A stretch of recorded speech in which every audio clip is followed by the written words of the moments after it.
Right now, hundreds of cargo ships and oil tankers are sitting completely idle inside the Gulf. They are physically trapped by an active blockade. Looking at historical energy flows shows the scale of the bottleneck.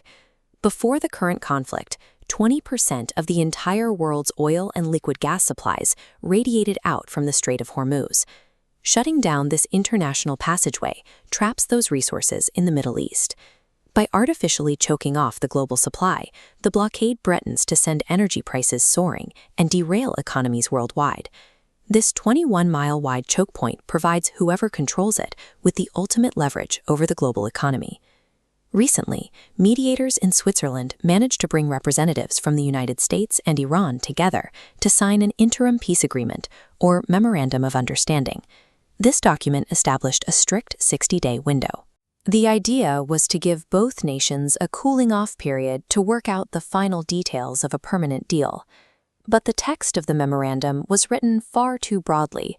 It failed to explicitly define which nation actually controls and monitors the Strait of Hormuz during those 60 days.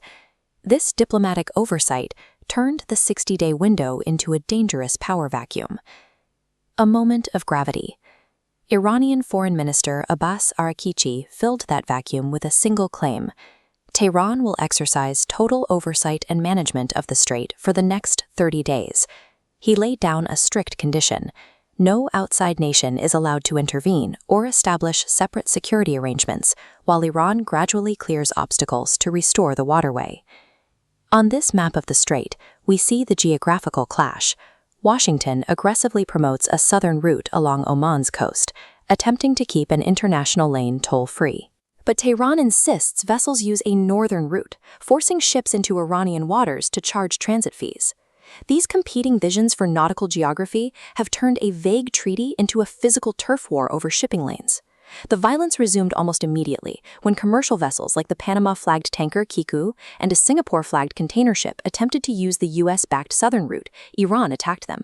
The U.S. military responded with targeted airstrikes, hitting Iranian drone storage facilities, radar sites, and mine-laying operations to try and force the waterway open.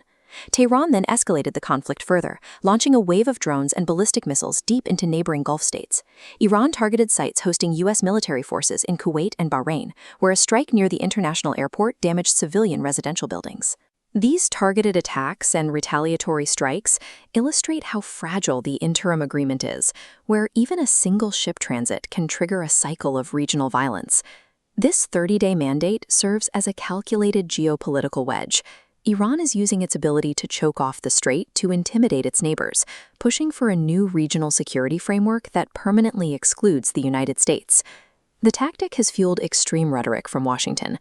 President Donald Trump warned that if negotiations fail, the U.S. will militarily finish the job, threatening that Iran will no longer exist. The Islamic Revolutionary Guard Corps fired back, claiming responsibility for the weekend's attacks and stating that American bases in the region will experience hell in the coming days. The instability is already bleeding outward. The renewed fighting between the U.S. and Iran now threatens to collapse the brand-new ceasefire agreement between Israel and Hezbollah in Lebanon. By claiming sole control of the Strait of Hormuz, Iran is executing a high-stakes stress test of this fragile peace, risking regional war to force a new balance of power in the Middle East.